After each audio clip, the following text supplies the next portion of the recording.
बेहदची परम महाशांती. बापूजींचा एक व्हिडिओ आहे कलिपुरुषाचे गुण. आज त्याचा सारांश आपण बघूयात. कलिपुरुष कोण आहे? तो एकच आहे की अनेक आहेत?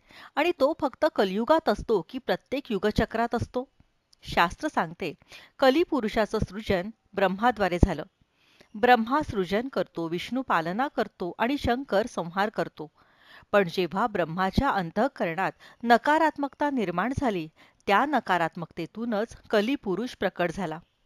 सुरुवातीला ब्रह्माने 7 परमपुरुषांची निर्मिती केली, ज्यांनी 7 लोकांची रचना केली. भूलोक, भुवरलोक, स्वर्गलोक, महलोक, जनलोक, तपलोक, सत्यलोक. हळूहळू शक्ती खर्च होत गेली. शरीर त्रिगुणी तत्वात अडकत गेले. नकारात्मकतेची सुरुवात झाली. पृथ्वीची निर्मिती झाली आणि मानव साकार झाले.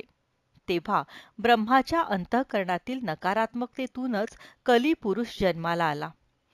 प्रत्येक कलियुगात पुरुष प्रकट होतो. तो पृथ्वीवर आला आणि संकल्प शक्तीने त्याने असंख्य कलिपुरुष निर्माण केले. हेच असुर झाले.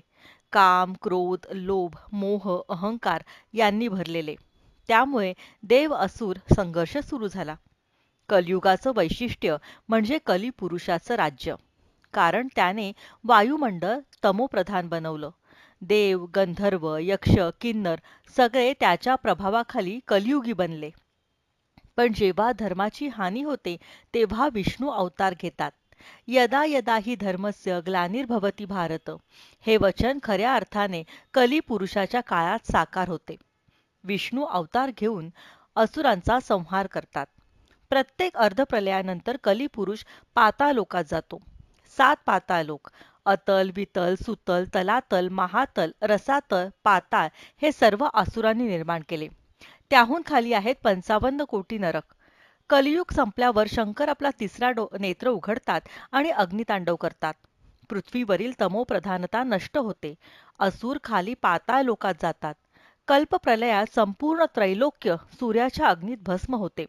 महाकल्प प्रलयात असंख्य ब्रह्मांड जळतात आणि महाकाल प्रलयात आत्माही परमलाईटमध्ये विलीन होतो.